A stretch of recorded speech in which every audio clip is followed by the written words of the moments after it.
I'm Jen Beeston. Okay, so I was recently in an article about what to do if you're in a buyer's market, what sellers need to start thinking about. And I'll have a link to that article on this as well.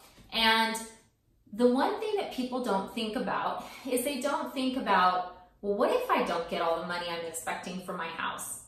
Okay, so here's an example. Let's say that you're gonna sell your house and buy another house. So when you're qualifying to buy the other house, you tell your lender, I'm gonna make $100,000 off my house. And the lender goes, okay, well, based off $100,000, you can qualify for XYZ, okay? And then you list your house, but you only get $70,000, right? There's a disconnect there. So will you still qualify? That's the big question. So in this article, what I talked about is how what I do with sellers is I play a worst case scenario game.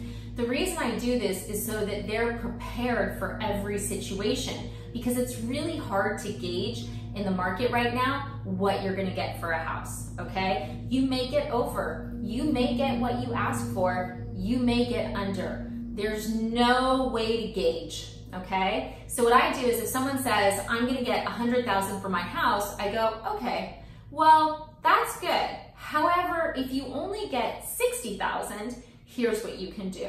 If you only get $70,000, here's what you can do. By having multiple scenarios, it allows the seller to sell their home and move into a new home with as little stress as possible. What I see a lot of is I see people get focused on a number in their head. Like, I have to make $100,000 or I'm not selling this house. And they may totally qualify for their dream home with only $90,000, but they're stuck on the $100,000 number. So if you're in a situation where you're thinking of selling your house and buying another one, you're gonna wanna make sure that the lender you're working with gives you a couple different scenarios. And you're gonna wanna play the worst case scenario game.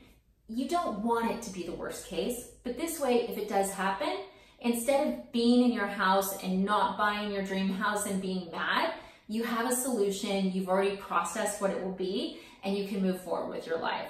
So I hope this has been helpful. Please check out the article. And as always, if you have questions, feel free to reach out. Thanks.